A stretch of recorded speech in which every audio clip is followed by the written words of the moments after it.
There you go. How are you doing, my dear friend? I'm doing well. How about you, Rob?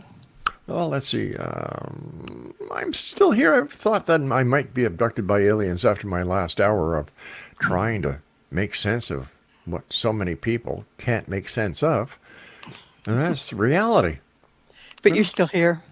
Yeah, No abduction. no, saw some aliens, but they were Mexicans on the street. Now you've got a very interesting show. You've got two very interesting shows. One's a full hour show, and the other's a segmented show that we call vignettes. And the main show is called Mission Evolution. Tell us a little bit about Mission Evolution. Well, mission evolution, it's misunderstood a lot because people think it's Darwinism. It couldn't be further from that. It was originally thought of by me because we're in the process of some really interesting and very rapid changes. And I think that, everything changes. You either evolve or devolve, right? And so the show was designed to bring leading edge people, experts, scientists, and mediums, and people that work with esoteric information as well, to make sense of what's going on right now and to give us tools to transcend these times together. So that's what prompted this show, and it's been a lot of fun. I've met some amazing people and some really deep thinkers and scholars. It's just been wonderful to do the show. So is there hope in this time, Gulda, that you know that we can make sense of it, that we can progress, and that we're not doomed to fail like we always do as a human race? Well, we're still alive, so we haven't Mm-hmm. totally failed, right? um, it can look pretty challenging right now Yeah. because we are in a time of transition, Mm-hmm. and it's been prophesized by every indigenous culture, by different religions, this and that. And Mm-hmm. the New Age people took it and kind of ran with it. But the problem with prophecy is people. Is the interpretation. Okay, we can only interpret things as from our perspective at the time. And as the times change, our perspective starts to change. Now, what we're really seeing is the transition from one age to another, which is one set of frequencies or influences, to another. And when that happens, chaos ensues because Mm-hmm. the what was is no longer being supported, and that's what we're seeing right now. And so it's really easy to kind of lose hope and to fall into despair, and particularly when you're watching media and it's always the drama, the trauma, the all these horrible things are happening. And don't get me wrong, they are. But the hope is, or not just the hope, but the light at the end of the tunnel is the Mm-hmm. old is falling apart to make room for the new. And I believe that as human beings, we have the option to be team players in this, to be co creators. So we have a chance here to really create something new and wonderful or to go under with the tide. It's just really kind of up to us. I can understand the concept where we're going from one age to the next, Gulda, because, you look throughout history and the proof is in the pudding.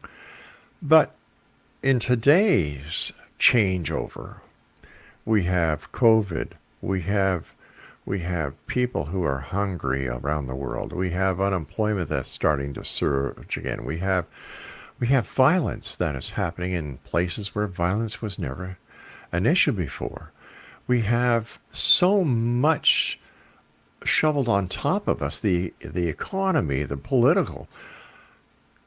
You can't blame people for you know for just crying and saying, "Hey, enough is enough." So Right. how so what are your experts saying? Well, it depends on who you're talking to, but a lot of them Mhm. are saying that this is indeed times of transition, and what was being supported before is no longer sustainable. And we're seeing that on every front. I mean, global warming, the Mhm. level of population, our water, our food, our climate, our everything is under extreme stress. And, it's really strong signals that this isn't going to work for too much longer. We better come up with some options. And that's what I've been hearing from my experts is that they're seeing this and they're Mhm. advocating different things that we can do to make that difference, to make that transition, to become a kinder, gentler, more sustainable race. But doesn't the effects of this change actually adding fuel to the fire on why people are being so negative? Because when you look at the big picture, my Lord, the world is going to hell in a handbasket. So Yes. how can people actually look at what is happening now and put a smile on their face and say, "Oh well, it's going to get better"? Well, we can make it better. And I think that's one of the things that's the other hallmark of what the people I've Hmm. been talking to is it's about personal empowerment.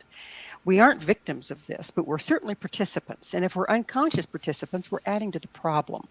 If we work with the times and we work with the raising frequency and we get introspective and start removing ourselves from the patterns within that have propagated the damage to Hmm. ourselves, each other, the planet, then we can start stepping back and seeing it with a clearer eye. Right now, one of the main things that I advocate is don't trust your perceptions. Don't trust what you're seeing. Don't trust what you're hearing because it's only partially true. We're all looking through our own filters. There's been generations of damage and Hmm. propaganda, and we don't see clearly. So, kind of leaving the jury out and sitting back with it and going, okay, this is what it looks like to me right now, but what is it really? And to every positive, negative, there's a positive. I don't mean be Pollyannish, but if it seems really, really, really black, go, okay, so what's the other side of this coin? Really entertaining that because everything we're going to be told is going to be the drama, the trauma, the negative side, because that's what sells. And that's not all the only thing that's going on. There's both sides going on. And if we are paying attention to only the dark, we're actually supporting Hmm. it. We're putting our energy into it. And I don't mean dark. I just mean Sure. the downside, if you will, the trauma. And we are going through trauma, don't get me wrong. But it wasn't rocket science. We have not been living sustainably for years. Well, the sustainability of the planet and what people are going through, in my opinion, are two direct different things.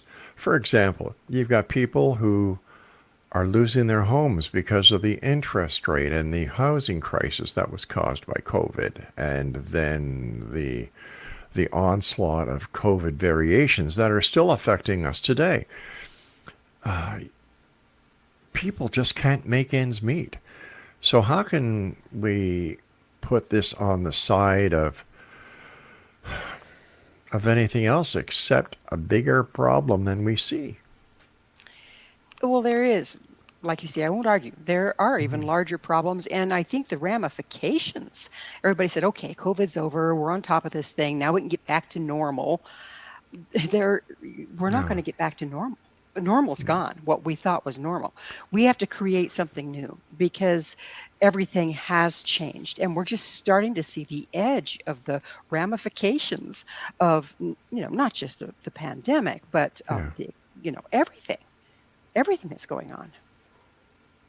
So when you're talking to your guests, what are some of the suggestions that they've given you to share with your listeners and your viewers?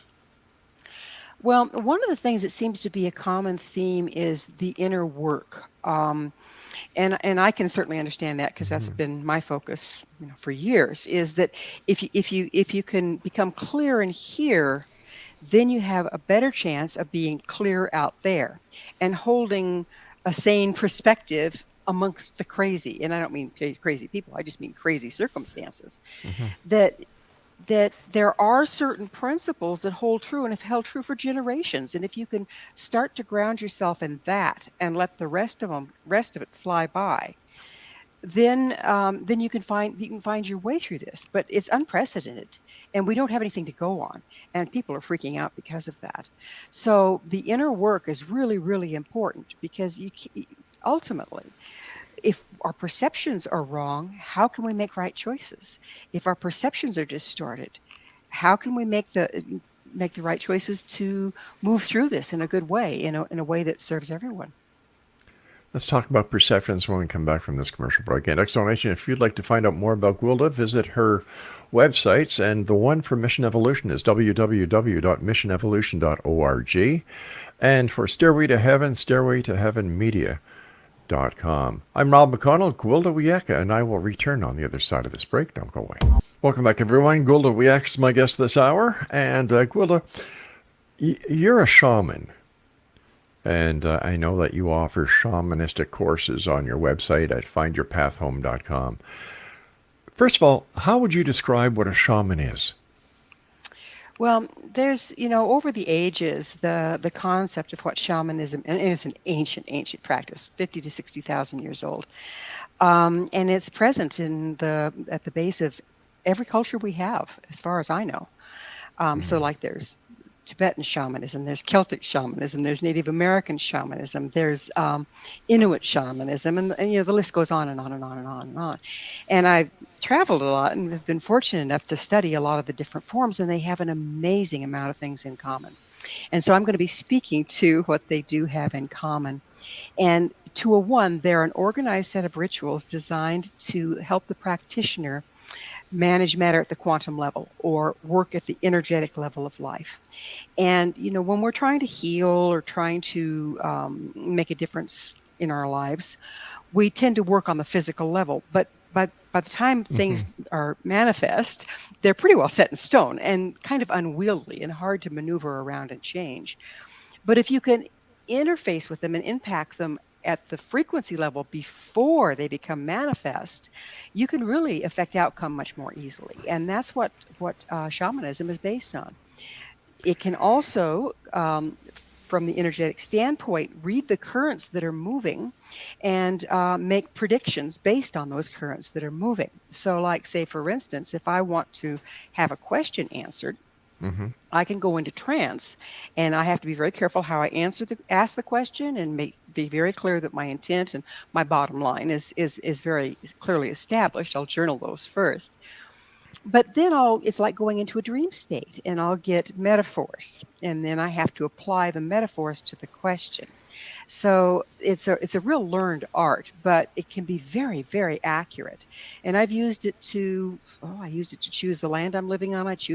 Used it to design and build the house I'm living in, and the outcome has been pretty amazing. How well it all works, and that's the way the ancients got their information and built their things and knew where the game was and everything else. And so it's a skill that can be used today when everything is so up in the air and unprecedented. We can't rely on doing things the way we used to because the old ways aren't working. And this is an old practice, but what it can do is access the currents that are moving now and give us some kind of guidelines as to where's the sweet spot on the wave we're riding as individuals. And it's always based on what we intend to do. So, again, it's empowering that way. So, shamanism goes back many, many, many years. Is there a common thread between all the different regions where shamanism developed? For example, in the jungles of Brazil, are the ways of a shaman the same as they would be up with a First Nations shaman up here in Canada? There's an amazing amount of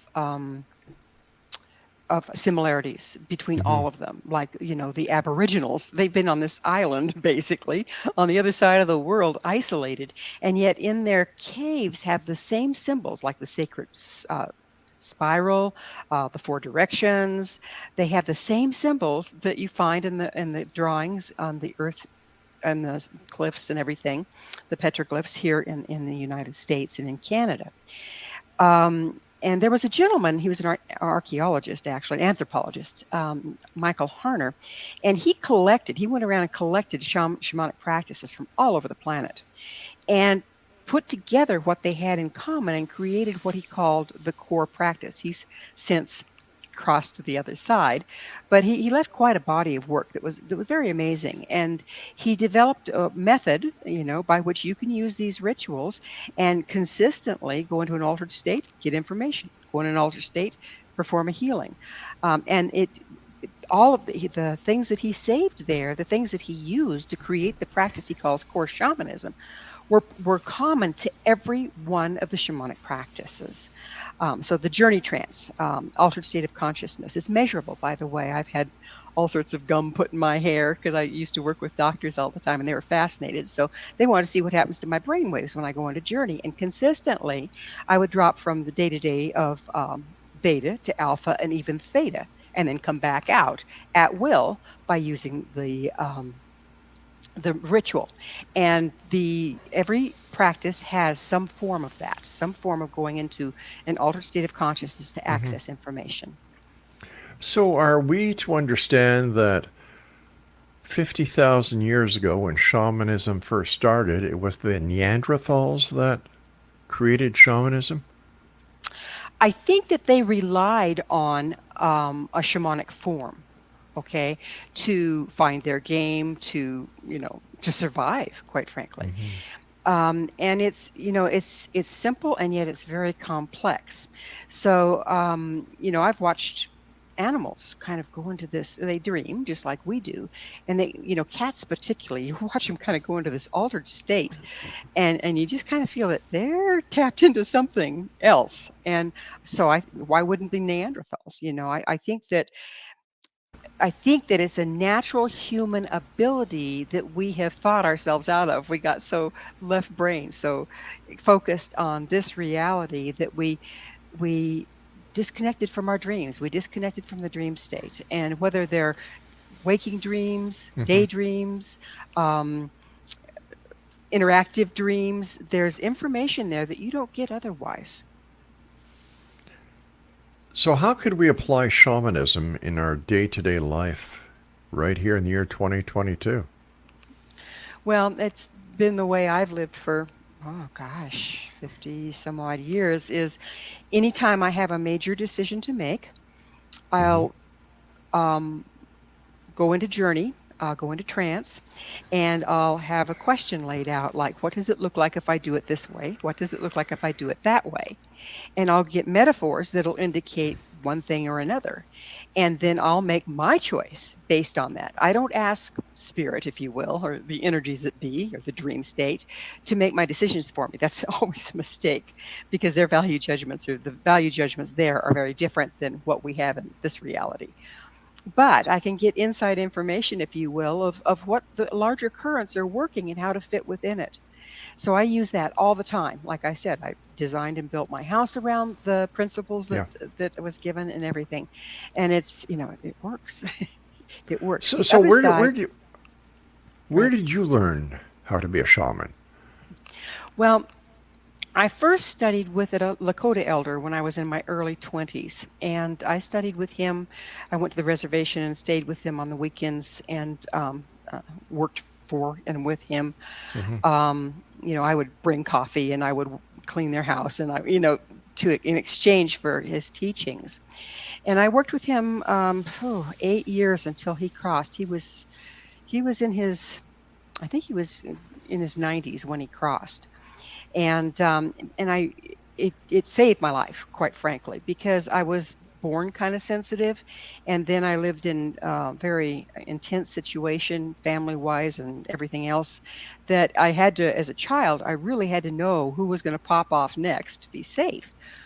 And so I really cranked up my sensitivity, but then I didn't know how to turn it down. So by the time I met my first teacher, I was, empathing everything around me. I was overwhelmed by everybody else's emotions. I was in college and it was just, being in the dorm was just too much. So finding this practice helped me find the discipline to be able to listen when I needed to, but to turn it off when I didn't, just for starters. And then all the other skills that I learned. And by the time he crossed, I felt like, I just don't have enough. And he had told me that, he was teaching me the way of his people, but I had to Hmm. find the way of mine. So I'm part Native American, but I'm also part Celtic. So the next place I studied, of course, was Celtic shamanism. And it's a fascinating form as well. And then I, went on to study everybody I could lay my hands on: Choctaw, Arapaho, Tibetan, Celtic. I just studied every form of shamanism I could get my hands on. Finally But ran across Michael what were Harner's you group and studied with them. what were you searching for? I was It searching for sounds like you were on a quest. I was searching for a way to manage what I am. and be in this world, Mm. um, to start out with. And Right. then I became so fascinated with the complexity of the form and the far-reaching effects that it has. Then I was sold. I just had to just keep exploring, and I explore to this day. All right, my little exploring friend, you and I have to take a break. Exonation, our guest this hour is GWILDA WIYAKA. And if you would like to find out more about GWILDA, her website is www.missionevolution.org. And for the Stairway to Heaven, her website is www.stairwaytoheavenmedia.com. And if you'd like to listen to GWILDA's past shows, just go to www.xzbn.net, find GWILDA's name, click on the button, and all her shows are there for you to enjoy. I'll be back on the other side of this break as we continue here in the X Zone with our broadcast center and studios in, where? St. Catharines, Ontario, Canada. Don't go away. GWILDA WIYAKA is my guest to this hour, X Zone Nation, and GWILDA, I was talking to a group of people the other day, and we all had the same thing in common. We all feel run down. We feel as if every ounce of energy has just been sucked out of us. And, it doesn't matter whether you're a teenager, whether you're a young adult, whether you're middle aged or a senior citizen. Everybody is feeling this run down, this total exhaustion. No matter how long they sleep, they still wake up and they're just totally exhausted. Is this part of what we're going through with this change? Yes, it really is, and I've had a lot of reports from my clients and students of Mm-hmm. the same thing, and experienced it myself. We have, as was prophesized, like the Mayans talked about the era of the white sun, and it's a time when the sun is really really active, and of course we're in that time right now. And Dr. Dmitriev said, he's a Russian scientist, said it was because we're moving into a part of the galaxy where everything's more highly charged, charging the leading edge of the sun's heliosphere, which is feeding it into the planet through the electromagnetic fields. Hmm. But regardless of the cause, basically the frequency is rising very, very quickly. And what that does is it puts great pressure on our physical being. It puts great pressure on any place that we're not streamlined. And that's why I was talking about the internal work. So if you have a bunch of denials, if you have a bunch of patterns, if you have a bunch of Mm-hmm. avoidances, you don't channel well. Your system is compromised. And it's like, having a gold wire for your speakers versus steel wire. The steel wire is going to heat up and it's not going to transmit the frequency as Mm-hmm. clearly as a gold wire will. Well, physically we've really bogged ourselves down, with our food, our lifestyles, and kind of lost contact with the planet, so our frequency isn't automatically raising with the planet because we're kind of detached from it. And so it's there's this frequency discrepancy between the ambient frequency and what we can manage. And it's just exhausting, absolutely exhausting. Plus, we have two choices right now. We can either go introspective and process and find the places that are blocking us and process them out and, work with them, Mm-hmm. or we have to shove them further into denial. And the more we go into denial, the harder it is to hold that. So it's even more exhausting. Plus, the pressure starts building, and pretty soon we start destabilizing. And that's what you're seeing is a lot of people destabilizing and doing really crazy things, more so, like you brought up, more so than in times past. Let's talk about the courses that you offer through Find Your Path Home.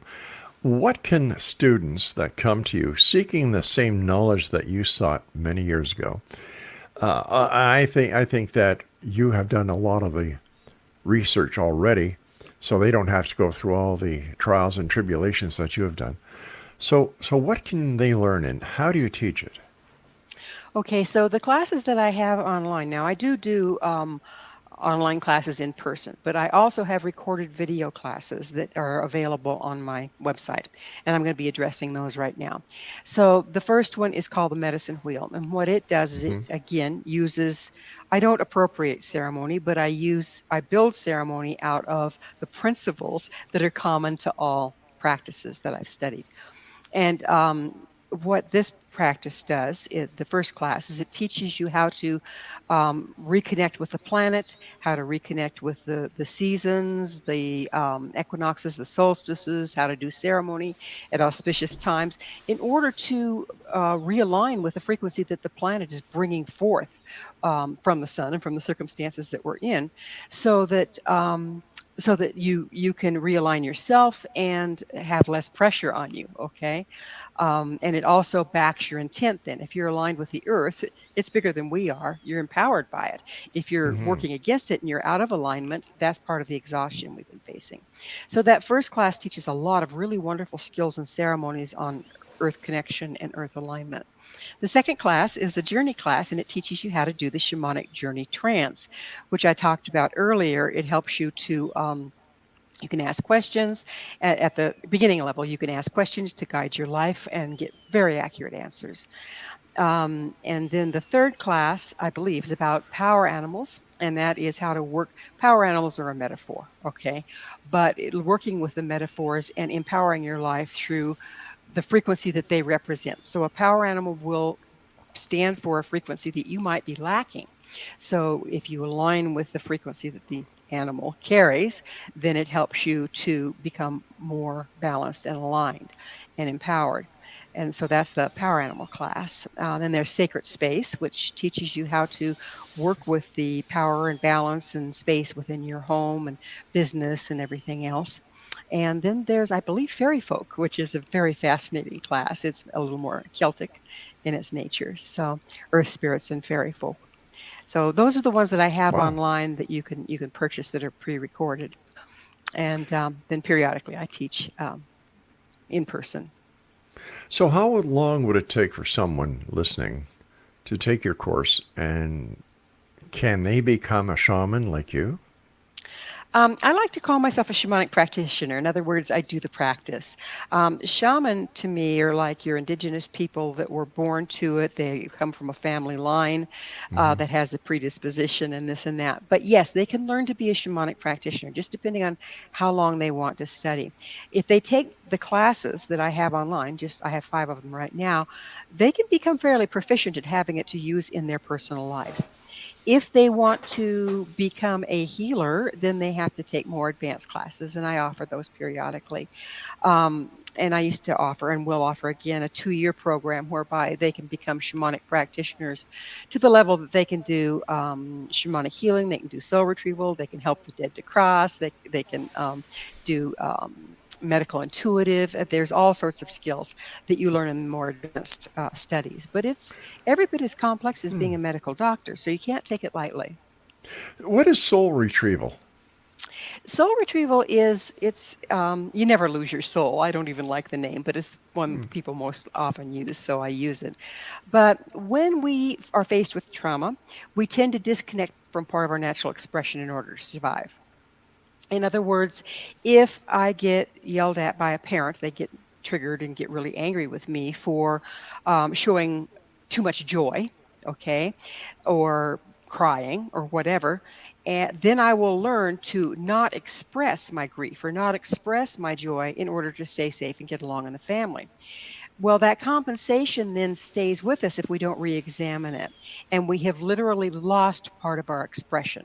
And that's called soul loss. And what you do as a shamanic practitioner, we're energy masters. We go in and find the frequency that the person is disconnected from, like a broken key on a piano. We find the frequency they've disconnected from, bring it back, and teach them how to realign with it. And then they have those abilities back on deck. So, when you were saying energy masters, are you talking about the same sort of mastering energy that they use in Reiki?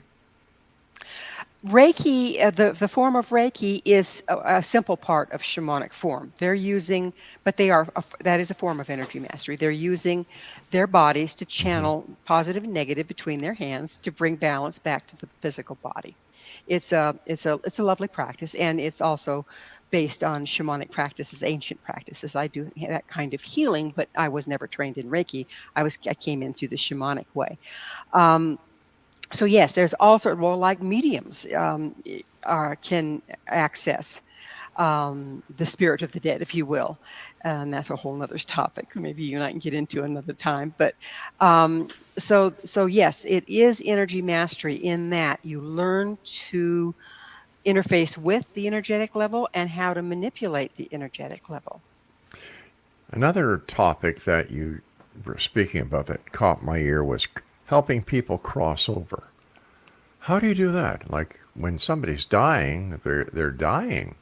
So how do you help them? Well, it's very, very interesting. It depends on the circumstances. It's as different as every circumstance. And Mm-hmm. I've been a death doula. I sit with the dying very often. I'm called to do that. And some people, they know their way. They're going to go, right? But other people, maybe they are afraid of the kind of life they lived and they believe in the heaven and hell. And, so they're kind of Mm-hmm. afraid to go and they'll fight death and suffer quite a bit. And what I do is I talk them into a shamanic trance and then help them find their way out of their body to what we call the crossover point, which is simply a higher frequency level where they can engage with the unified field. And that's what crossing over is. But then I'll bring them back. And so once we've gone back and forth a couple times, they Mm-hmm. usually will go, okay, I'm out of here. I see it. And it's not as scary as I thought, and it's very much like what you hear in near death experiences. It's beautiful, and it'll show up to the person depending on their belief systems. If I'm helping a Catholic cross, the angels will come, the virgins will come for an Arab. I mean, it's pretty fascinating how the metaphors will fit with the person's belief system, but it's still the same thing. Fascinating. Stand by. You and I have to take our final break for this hour. And X Zone Nation, Gwilda and I will return as we wrap up this hour here in the X Zone from our broadcast center and studios in St. Catharines, Ontario, Canada. Gwilda WIYAKA is with us this hour. She is the host of Mission Evolution on the X Zone Broadcast Network and X Zone TV, as well as Stairway to Heaven. How would you describe Stairway to Heaven? Stairway to Heaven, again, is designed to bring the latest currents or how the latest thing is affecting us. And I noticed, for years when I've been working with students and with Mm-hmm. clients, and with my own experience, that there'll kind of be a theme that runs through things. I'll have, 6, 7 different clients with a different variation of the same theme going on at a particular time. And I started noticing this and kind of tracking it and following it.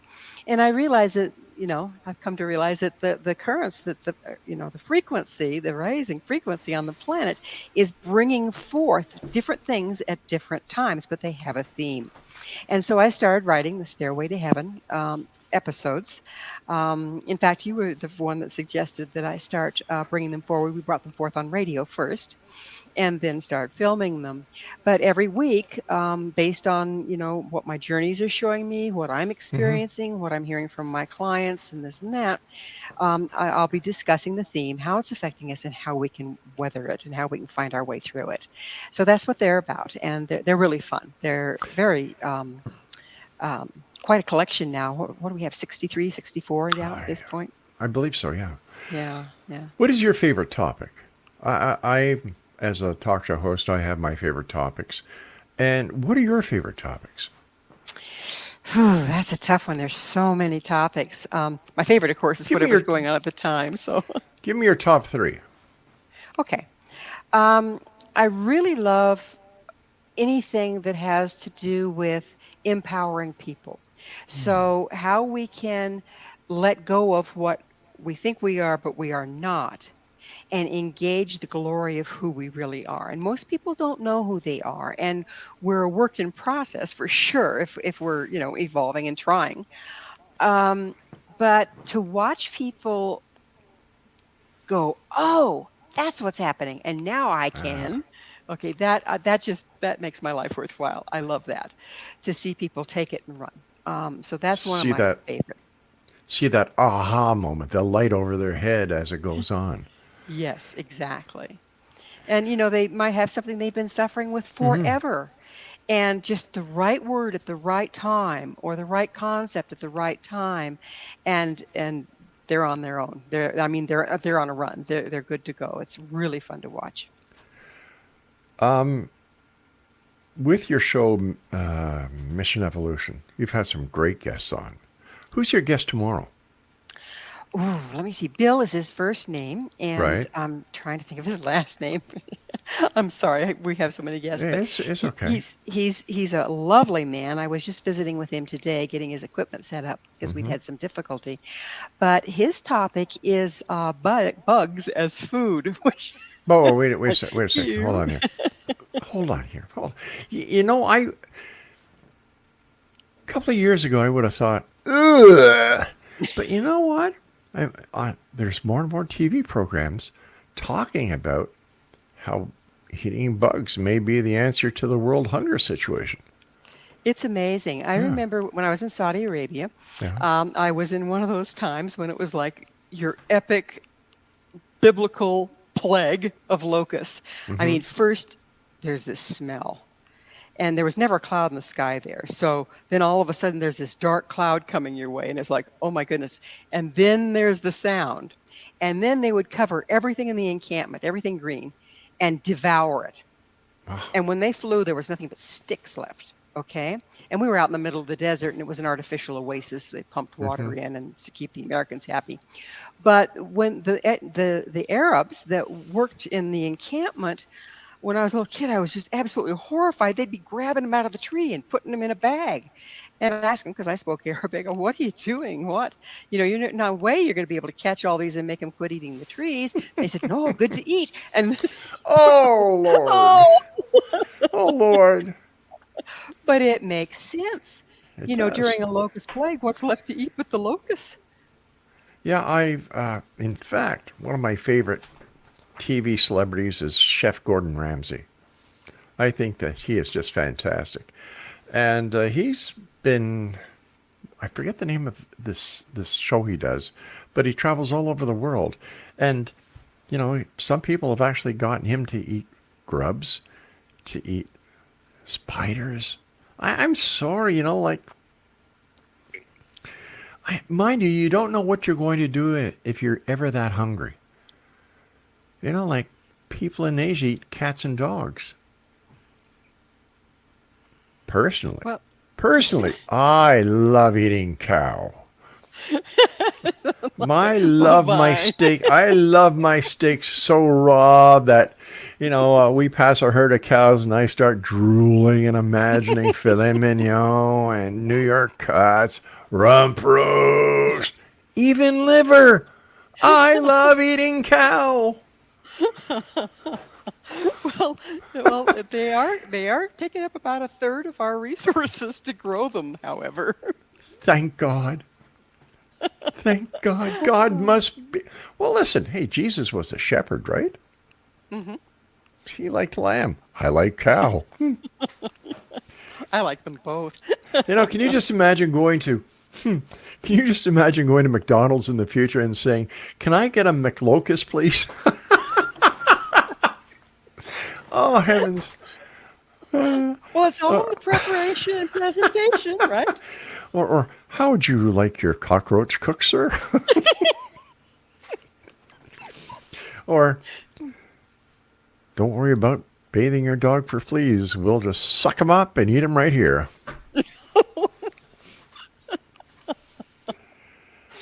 Have you ever noticed when you're on the show long enough, we totally digress? Have you ever noticed that?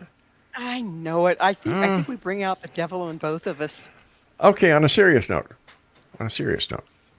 what did you do with Bigfoot? Well, I think the bear ran him off. The bear was here again last night. Uh-huh. Hmm. Yeah. Hmm. I don't believe you. I don't believe you. Okay, I confess, I've got him tied up in the back room. In the bathroom? In the back Oh, room. back room. I'm not even going to go there. I really am Yes, not. that's probably wise. So your courses are available online at findyourpathhome.com. Hmm. That's Your true. show is Mission Evolution. It's available online at missionevolution.org, and it's available. I know it's being played on a regular basis on Simul TV on the X Zone TV channel. All your shows are available on xzbn.net. And I know that your Mission Evolution and your Stairway to Heaven are available on Rumble as well. When's your next course start? The courses that I spoke of that are the online pre-recorded video courses are available at all times. Oh, good. And yeah, they're all you have to do is go to findyourpathhome.com and it's right there on the front page. So they're available at all the times. Occasionally, I will run specials on them, and if you want to be notified of that, you have to just join my mailing list, and you can do that on that website. But otherwise, like I said, they're right there all the time.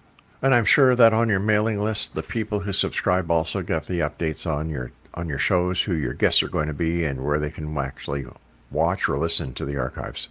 Yes, absolutely. In Yeah. fact, I will include the latest Stairway to Heaven and the latest Mission Evolution episode, a link to them every week in an email. So One we send question that you out. ask all your guests that I'm going to ask you: what is your mission? That is a good one, isn't it? My mission is to, as long as I'm here, Mm-hmm. to bring the information forward to help people transcend this challenging time and become better human beings for it, and to herald a new life, a new world. I really believe we can do this, and I want to do my part. My mission is to do my part to bring the information from all these wonderful people that are available out there Yeah. with it, and from the other side, if you will, to aid people during this time. You also have written a number of books. Where are they available, GWILDA? Oh, you can get those on my website. You can also get them on Amazon.com. I have all sorts of workbooks that go with my classes there. And Mm-hmm. then a book I wrote, it's called So We're Still Here? Now What? Spiritual Evolution and Personal Empowerment in a New Era. And it's about all of this stuff. And I also wrote a book called The Science of Magic Book of Mysteries. And it's available. They're all available on Amazon. GWILDA, I want to thank you so much for joining us. Continued success with your two great shows. And I look forward to the next time we meet here in the X Zone. And I will speak to you tomorrow as I get ready to produce your show. So you take care I've of got the yourself, my best friend. producer in the whole world. Thank you. Isn't that the truth? Isn't that the truth? You take care of Thank you, yourself Rob. now, my dear friend. Bye-bye now. Bye-bye now. And once again, if you'd like more information on WIYAKA, all you need to do is go to two websites. Actually, three. For her courses, findyourpathhome.com. For Mission Evolution radio and TV show, go to missionevolution.org. And for Stairway to Heaven, stairwaytoheavenmedia.com. xzbn.net is where you can listen to all her shows. One simple address. But at least now we know what really happened to Bigfoot. WIYAKA stole him. We'll be back on the other side of this break. Kate Kunkel is going to be joining us, and it's going to be a very interesting hour. In the final hour of tonight, Bart Sabrell is going to talk to us about a deathbed confession that he recorded from someone who has first-hand knowledge about how the moon mission landing hoax was actually perpetrated. I'm Rob McConnell. This is the X Zone. Don't go away.